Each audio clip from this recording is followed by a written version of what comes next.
सुनिए काव्य ग्रंथ, मंत्र, श्लोक, स्तोत्र, भजन एवं धर्म के साथ जुड़ी कथाएं। भक्ति से आत्मशक्ति में श्रीमद् भागवत महापुराण के तृतीय स्कंद के 12 अवतार की कथा खाक के रूप में मैं आरंभ कर रहा हूँ।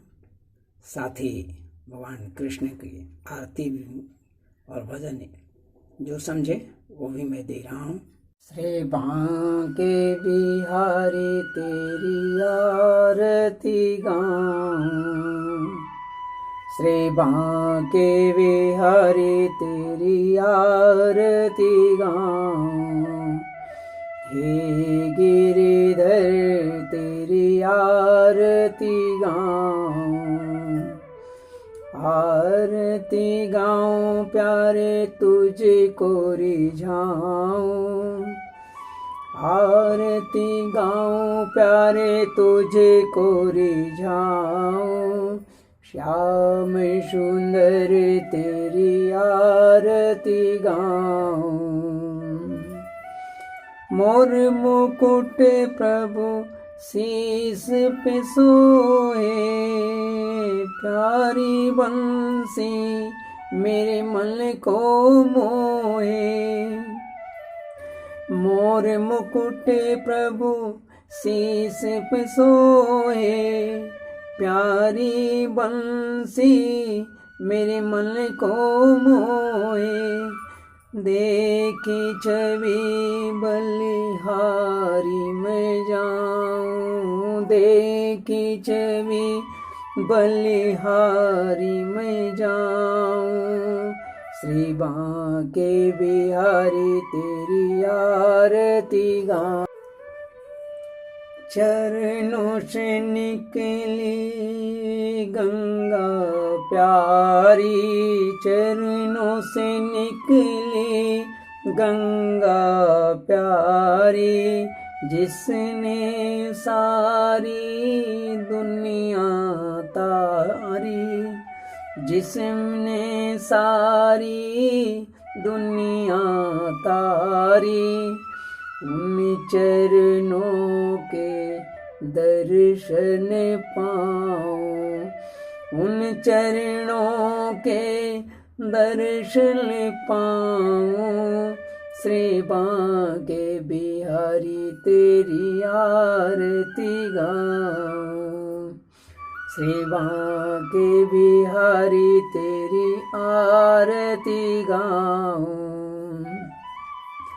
चंद्र सोहे ब्रिज भान दुलारी, रसिक जनन की प्राण प्यारी, चंद्र सोहे ब्रिज भान दुलारी, रसिक जनन की प्राण प्यारी, कमल छवि के दर्शन पाऊं, कमल छवि के दर्शन पाऊं, श्री बांके बिहारी तेरी आरती गाऊं, श्री बांके बिहारी तेरी आरती गाऊं, मुझे अनाथ के नाथ आप हो,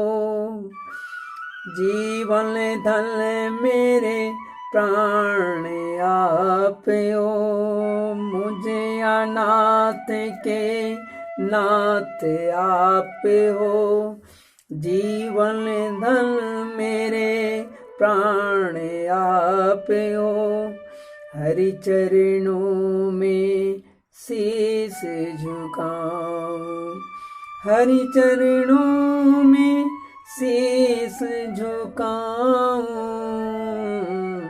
श्री बांके बिहारी तेरी आरती गाऊं, श्री बांके बिहारी तेरी आरती गाऊं, गोपियों के प्यारे तुम हो, मेरे मोहन जीवन तुम हो, गोपियों के प्यारे तुम हो, मेरे मोहन जीवन तुम हो। देखी जुगल छवि बलि बलि जाऊं, देखी जुगल छवि बलि बलि जाऊं। श्री बांके बिहारी तेरी आरती गाऊं, श्री बांके बिहारी तेरी आरती गाऊं। श्री गुरुवर तेरी आरती गाऊं, हे राधावर तेरी आरती गाऊं। आरती गाऊं प्यारे भोग लगाऊं, भोग लगाऊं प्रभु पुष्प चढ़ाऊं, पुष्प चढ़ाऊं तुझे तुझको रिझाऊं, पुष्प चढ़ाऊं प्रभु तुझको रिझाऊं।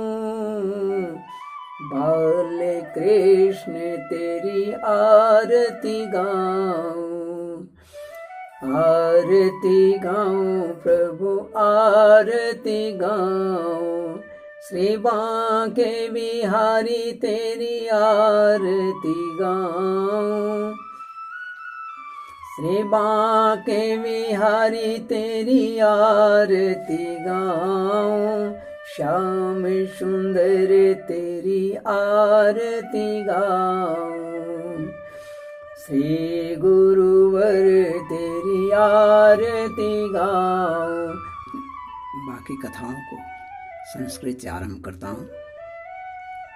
खाने जीतम जीतम ते जित यज्ञ भावण त्रयं तनु साम परिधुन्वते नमः। यत रोम गतेषु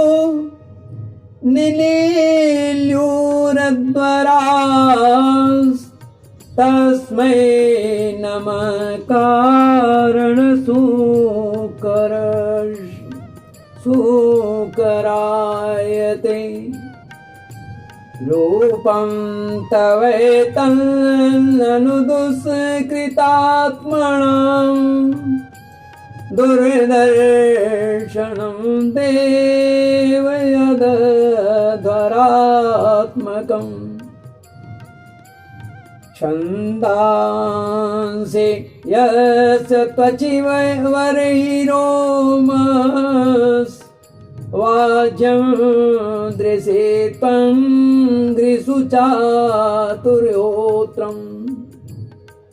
विष्णु ने कहा कि भगवान अजित आपकी जय हो भगवान। हे यज्ञपति जय हो। आप अपने वेद त्रयी रूप विग्रह को फटकार रहे हैं। आपको नमस्कार। आपके रोम कूपों में संपूर्ण यज्ञ लीन है।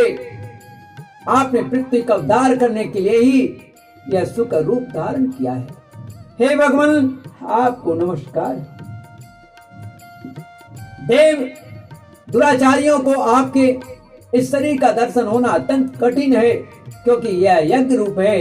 इनकी त्वचा में गायत्री आदि छंद, रोमावली में कुश, नेत्रों में घृत तथा चारों चरणों में होता, अध्वर्यु, उद्गाता और ब्रह्मा, इन चारों ऋतुजों के कर्म।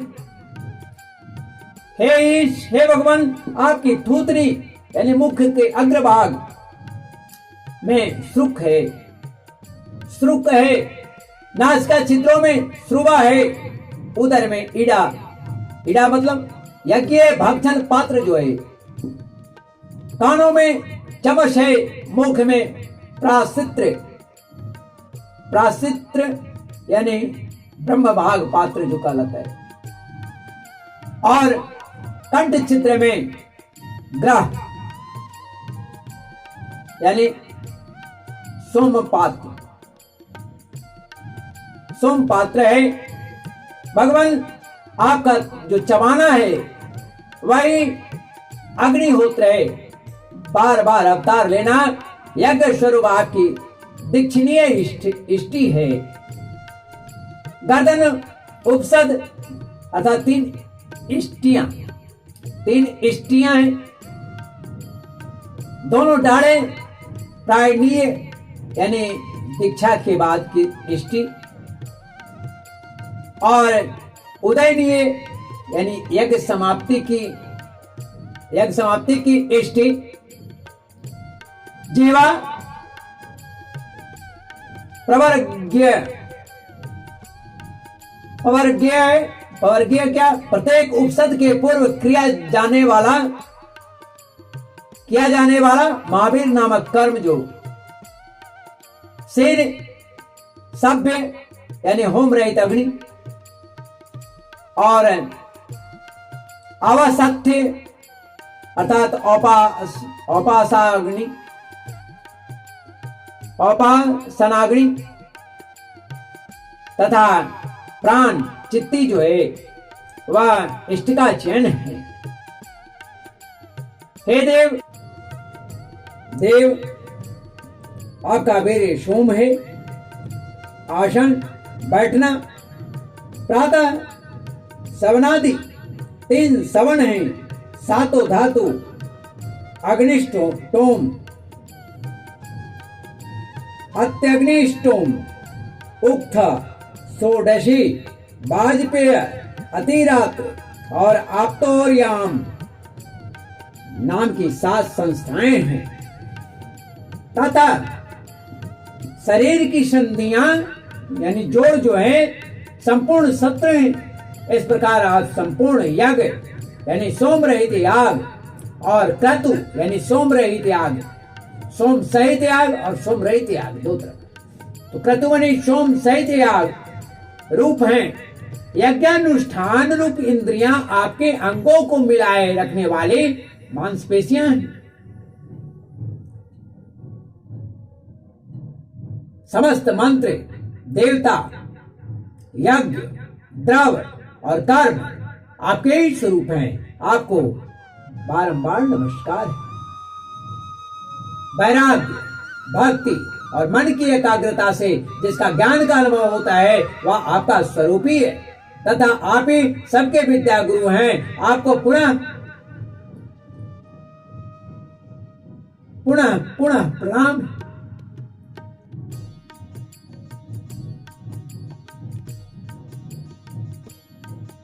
पृथ्वी को धारण करने वाले भगवान, आपकी दाढ़ों की नोक पर रखी हुई यह भगवान, यह पर्वत आदि मंडित पृथ्वी ऐसे शोभित हो रही है जैसे वन में से निकलकर बाहर आए हुए किसी गजराज की दांतों पर पत्र युक्त कमलिनी रखी हुई हो। आपके दांतों पर रखे हुए भूमंडल के सहित आपका यह वेद में 12 विग्रह ऐसा सुशोभित हो रहा है जैसे शिखरों पर छाई हुई मेघ मालाओं से कुल पर्वत की शोभा होती है। संस्थापयेणां जगतां सतस्तुषां लोकाय पत्नीमसि मातरं पिता विधेम चास्यै नमसा सत्वया यस्यास्वतेजोऽग्निमिवारणवदा रग्निमिवारणवदा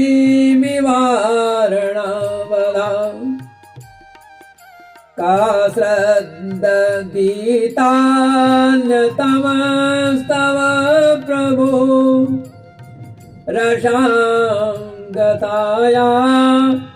भुव उदविवर्णम्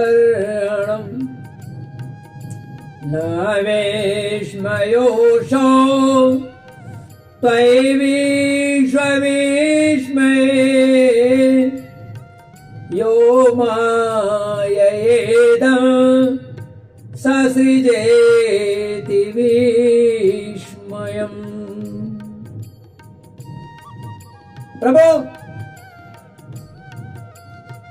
इन चराचर जीवों के सुखपूर्वक रहने के लिए आप अपनी पत्नी इन जगन माता पृथ्वी को जल पर स्थापित कीजिए।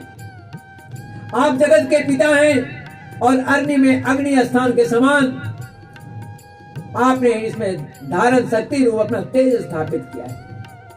हम आपको और इस पृथ्वी माता को प्रणाम करते हैं। प्रभु रसातल में डूबी इस पृथ्वी को निकालने का साहस आपके सिवा और कौन कर सकता है? किंतु आप तो संपूर्ण आश्चर्य के आश्रय हैं। आपके लिए यह कोई आश्चर्य की बात नहीं है भगवान। आपने ही तो अपनी माया से इस आश्चर्यमय विश्व की रचना की है। जब आप अपने वेदमय विग्रह को हिलाते हैं तब हमारे ऊपर आपकी गर्दन के बालों से झरती हुई शीतल जल की बूंदें गिरती हैं। हे भगवान, हे ईश, उनसे भीगकर हम जनलोक, तपोलोक और सत्यलोक में रहने वाले मुनिजन सर्वथा पवित्र हो जाते हैं।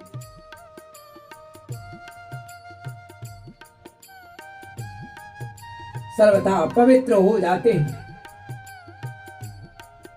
सवैवत भ्रष्टमतिस्तवै सते जय कर्मणं पारमपार कर्मण यद्योगे माया गुणयोगे मोहिदम् विश्वं समस्तं भगवन् विदेशम। जो पुरुष आपके कर्मों का पार पाना चाहता है अवश्य ही उसकी बुद्धि नष्ट हो गई है, क्योंकि आपके कर्मों का कोई पार नहीं है। आपकी ही जोग माया के सत्वादि गुणों से यह सारा जगत मोहित हो रहा है। भगवान, आप इसका कल्याण कीजिए। श्री मैत्रेय जी कहते हैं कि विदुर जी उन ब्रह्मवादी मुनियों की इस प्रकार स्तुति करने पर सबकी रक्षा करने वाले बड़ा भगवान ने अपने गुणों से जल को स्तंभित कर उस पर पृथ्वी को स्थापित कर दिया, जल को स्थिर कर दिया और उसी पर पृथ्वी को रख दी।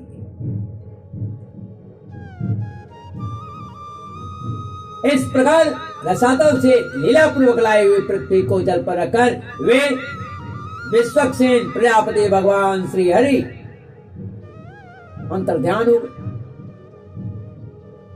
विदुर जी, भगवान की लीला में चरित्र अत्यंत कीर्तनीय है और उनमें लगी हुई बुद्धि सब प्रकार के पाप तापों को दूर कर देती है।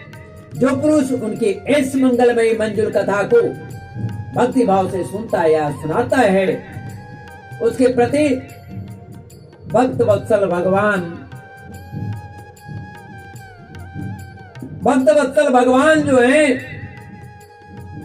अंतःस्थल से बहुत शीघ्र प्रसन्न हो जाते हैं। भगवान तो सभी कामनाओं को पूर्ण करने में समर्थ हैं। उनके प्रसन्न होने पर संसार में क्या दुर्लभ है। भगवान जब प्रसन्न होंगे तो उनके लिए कौन ऐसा वस्तु है जो वो नहीं दे सकते या उनके पास नहीं है। जो असाध्य है उसको भी वे साधते हैं, क्योंकि सब तो उन्हीं की माया है, उन्हीं की रचना है। इसलिए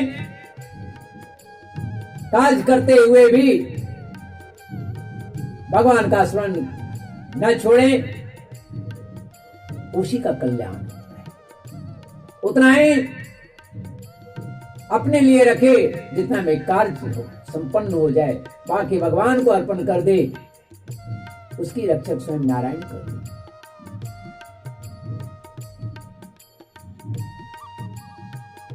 तो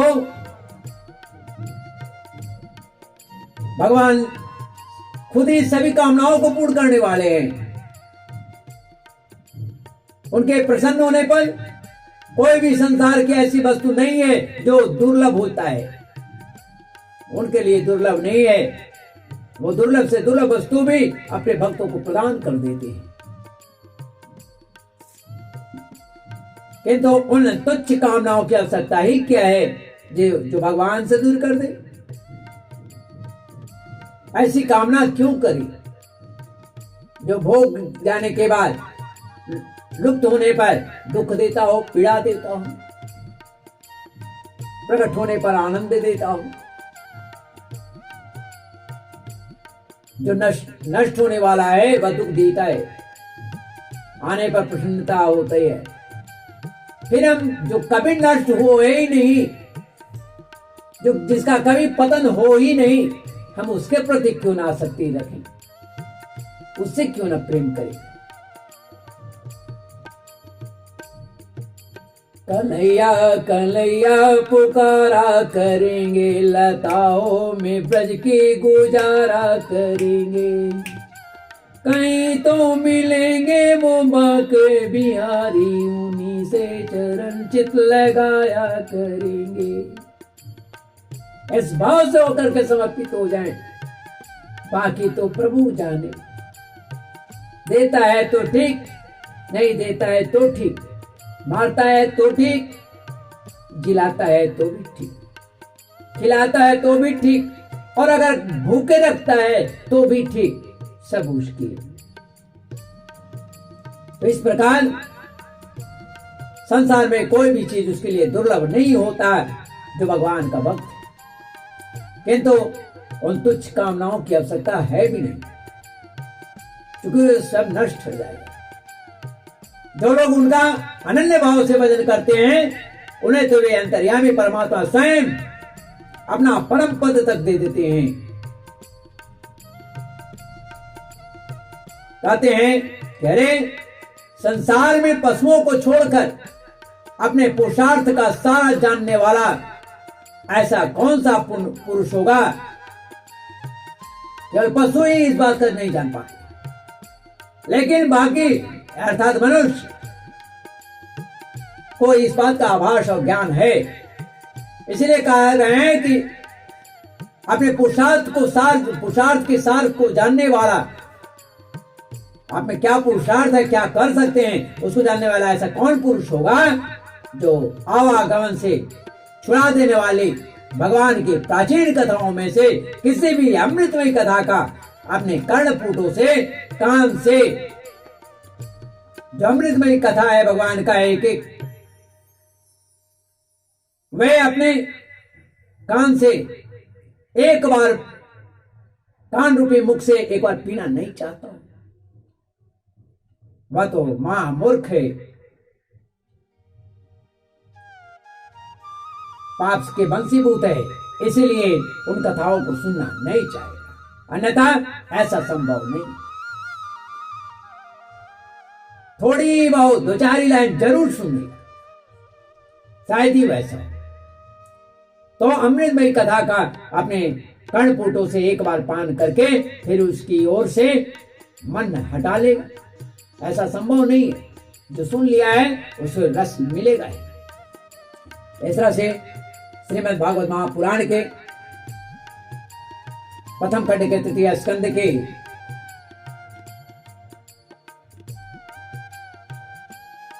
13वां अध्याय हिंदी में समाप्त करता हूं। पुनः इस समय श्रीमद् भागवत महापुराण के प्रथम खंड के तृतीय स्कंद के 13वां अध्याय 12 अवतार का वर्णन खा के रूप में हिंदी में समाप्त कर रहा हूँ। पुनः संस्कृत में आरंभ करूँगा। श्री कृष्ण गोविंद हरि मुरारी हे नाथ नारायण वासुदेव। ओम नमो नारायणाय।